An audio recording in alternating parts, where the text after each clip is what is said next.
আপনি বাথরুমে ব্রাশ করতে গিয়ে দেখলেন আয়নাতে আপনার চেহারা দেখাই যাচ্ছে না। এর মানে আপনার শরীর পুরোপুরি অদৃশ্য হয়ে গিয়েছে। এমন ঘটনাই ঘটে মাইকেল নামের একটা ছেলের সাথে। মাইকেল খুবই সাধারণ এবং খুবই সহজ সরল ছিল। একদিন স্কুলে সে স্টেলা নামের একটা মেয়ের পিছনে বসে লুকিয়ে তার ছবি তুলতে থাকে। আসলে মাইকেল এই মেয়েটিকে খুব পছন্দ করত, কিন্তু সে কখনো সাহস করে স্টেলাকে তার ভালোবাসার কথা বলতে পারেনি। এমন সময় তাদের ক্লাসে জিওভানা নামের একজন পুলিশ অফিসার আসেন, আর ইনি হলেন মাইকেলের মা। অফিসার বলেন, তোমরা নিশ্চয়ই জানতে পেরেছো যে তোমাদের মধ্যে একজন ছেলেকে কয়েকদিন ধরেই খুঁজে পাওয়া যাচ্ছে না, তাই তোমরা সবাই সবসময় সাবধানে থাকবে। এসব কথা বলে অফিসার ক্লাসরুম থেকে চলে যায়। এরপর মাইকেল হঠাৎ দেখে তার নাক থেকে রক্ত বের হচ্ছে।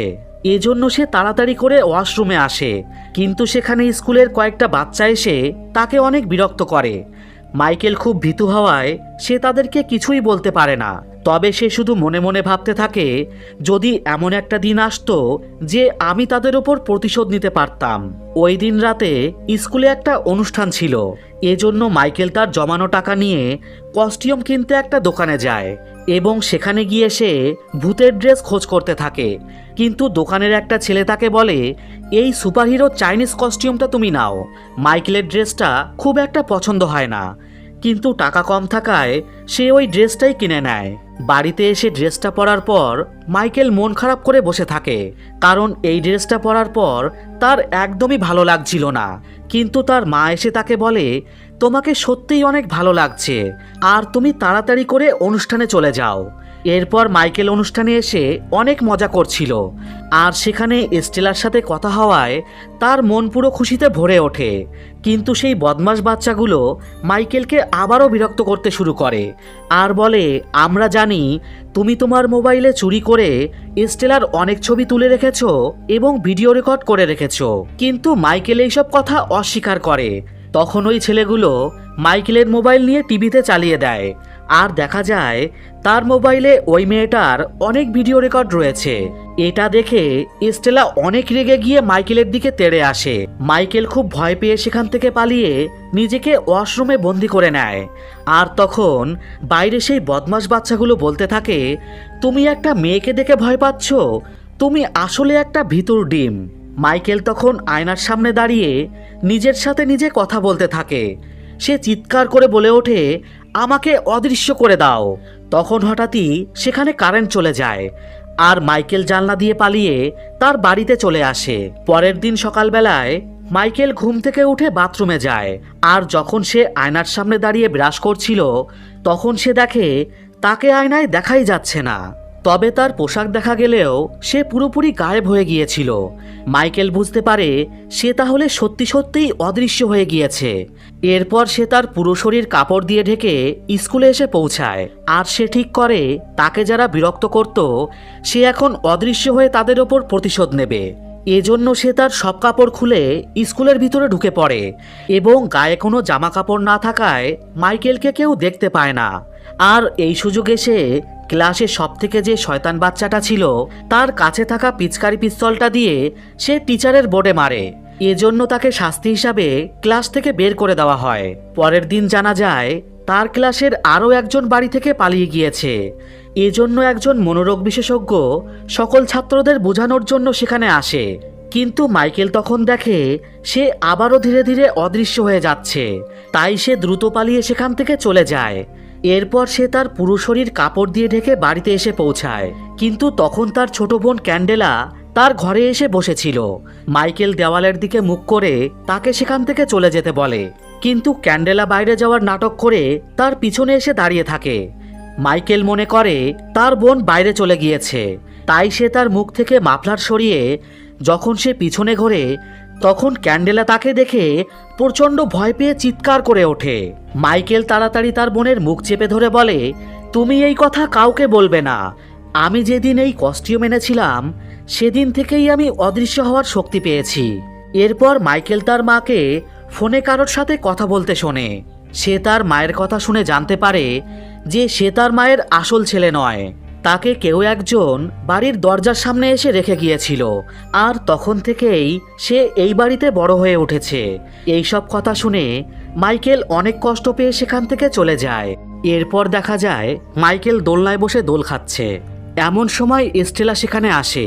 তার মনে হয় সেখানে কোনো ভূত আছে, কিন্তু সে ভয় না পেয়ে পাশের দোলনায় গিয়ে বসে পড়ে। স্টেলা একটা স্মাইলি এঁকে তার সাথে বন্ধুত্ব করতে চায়। মাইকেলও তখন সেখানে একটা স্মাইলি এঁকে দেয়। তারা দুইজন একসাথে দোলনায় ঝোলে এবং এরপর স্টেলা সেখান থেকে চলে যায়। মাইকেল তখন দূরে দাঁড়িয়ে থাকা একজন লোককে দেখতে পায়, তবে সে বুঝতে পারে লোকটি আসলে অন্ধ ছিল। এরপর মাইকেল ঠিক করে সে স্টেলাকে সব কথা বলে দেবে যে তার মধ্যে অদৃশ্য হওয়ার শক্তি রয়েছে। কিন্তু তখন দেখা যায় স্টেলাকে কয়েকজন লোক কিডন্যাপ করে নিয়ে যাচ্ছে। মাইকেল দ্রুত এসে স্টেলাকে বাঁচানোর চেষ্টা করে, কিন্তু সে কোনোভাবেই স্টেলাকে বাঁচাতে পারে না। কিছুক্ষণ পর পুলিশ সেখানে আসে, আর তারা বুঝতে পারে যে বাচ্চাগুলো আসলে বাড়ি থেকে পালিয়ে যায়নি, আসলে তাদেরকে কিডন্যাপ করা হচ্ছিল। ওদিকে স্টেলা দেখতে পায় তাকে একটা ল্যাবে এনে রাখা হয়েছে, আর তার মাথার সাথে অনেকগুলো তার লাগানো রয়েছে। আসলে তাকে চেক করে দেখা হচ্ছিল যে তার মধ্যে কোনো সুপার পাওয়ার আছে কিনা, কারণ এই গ্রুপটা জানতো সেখানে অদৃশ্য হওয়ার একটা বাচ্চা রয়েছে। এজন্য তারা এক একবার একজন বাচ্চাকে ধরে এনে চেক করে দেখত যে কার মধ্যে সেই স্পেশাল পাওয়ার রয়েছে। এরপর সমস্ত চেকআপের পর তারা জানতে পারে যে এই মেয়েটার মধ্যে সেই স্পেশাল পাওয়ার নেই। তাই তারা স্টেলাকে আগে কিডন্যাপ করা সেই দুটো বাচ্চার রুমে বন্দি করে দেয়। পরের দিন মাইকেল সমুদ্রের ধারে একা বসেছিল, আর তখন সেই অন্ধ লোকটি মাইকেলের সাথে কথা বলতে আসে। মাইকেল কিছু বলার আগেই লোকটি তার ব্যাপারে সমস্ত কথা বলতে থাকে। এর মানে লোকটি যে কোনো মানুষের মস্তিষ্ককে পড়তে পারত। সে বলে তিনি হলেন মাইকেলের আসল বাবা। মাইকেল লোকটির কথা কিছুতেই বিশ্বাস করে না, আর চিৎকার করে বলে ওঠে, তুমি মিথ্যা কথা বলছো। তখন লোকটি মাইকেলকে সমস্ত ঘটনা বলতে শুরু করে। সে বলে আমরা তখন রাশিয়াতে বসবাস করতাম, আর সেখানে একটা পরমাণু বিস্ফোরণের কারণে সবকিছু ধ্বংস হয়ে যায়। এর ফলে বেশিরভাগ মানুষেরই মৃত্যু হয়, কিন্তু যারা বেঁচে গিয়েছিল তাদের সবার ডিএনএ পরিবর্তিত হয়ে যায়, আর পরমাণুর রেডিয়েশনের কারণে তাদের মধ্যে এক অস্বাভাবিক শক্তি চলে আসে। এই ব্যাপারটা যখন সেনাবাহিনীরা জানতে পারে, তখন তারা তাদের সবাইকে ধরে নিয়ে গিয়ে একটা আলাদা ইউনিট তৈরি করে। সেখানে তাদের সবাইকে নিয়ে এক অদ্ভুত ধরনের এক্সপেরিমেন্ট শুরু হয়। রিপোর্টে জানা যায় আন্দ্রেস অর্থাৎ মাইকেলের বাবা এবং মাইকেলের মা ছাড়া সেখানে অন্য কেউ বাচ্চা জন্ম দিতে পারবে না। এরপর তোমার জন্ম হয়, আর তোমার মধ্যে সেই সমস্ত প্রকার অদ্ভুত শক্তি ছিল। এরপর আমরা তোমাকে নিয়ে সেখান থেকে পালিয়ে আসি, কিন্তু সেনাবাহিনীর লোকেরা আমাদের পিছনে পিছনে আসতে থাকে। এজন্য তোমার মা আমাকে তোমাকে নিয়ে সেখান থেকে চলে যেতে বলে, আর নিজে সমস্ত সেনাবাহিনীকে আটকে রাখার সিদ্ধান্ত নেয়।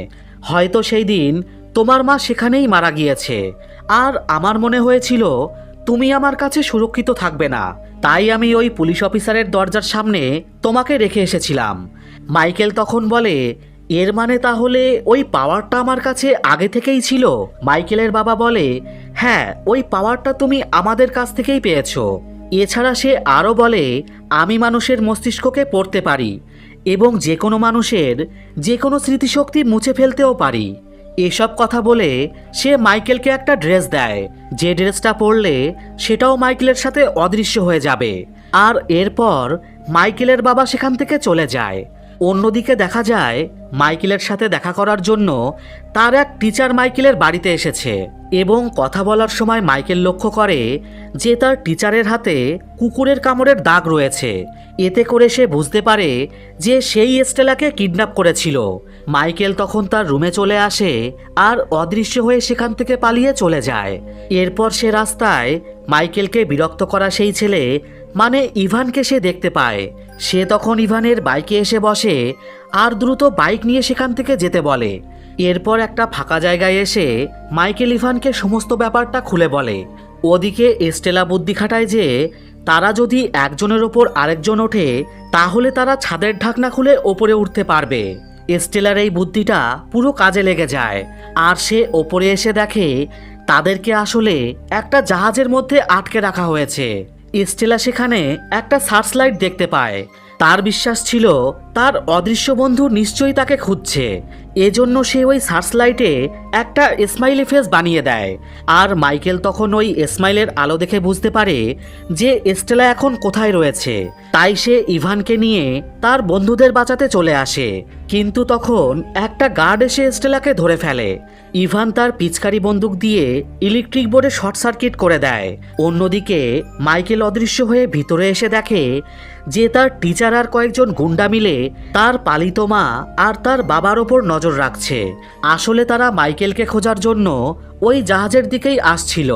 এরপর মাইকেল অদৃশ্য অবস্থায় একটা গার্ডের মাথায় আঘাত করে আর অন্য একটা গার্ডের মাথায় বন্দুক ঠেকিয়ে সে তার বন্ধুদের বাইরে নিয়ে আসে এবং সেখানকার গার্ডগুলোকে সে ওই ঘরের মধ্যে আটকে দেয়। এরপর মাইকেল সবার সামনে তার আসল রূপে ফিরে আসে আর মাইকেলকে দেখে তারা সবাই পুরো অবাক হয়ে যায়। তারা তাড়াতাড়ি করে সেখান থেকে চলে যেতে চায়, কিন্তু স্টেলা বলে আমাদের একজন বয়স্ক লোককে সাহায্য করা উচিত যাকে পাশের কামরায় বন্দি করে রাখা রয়েছে।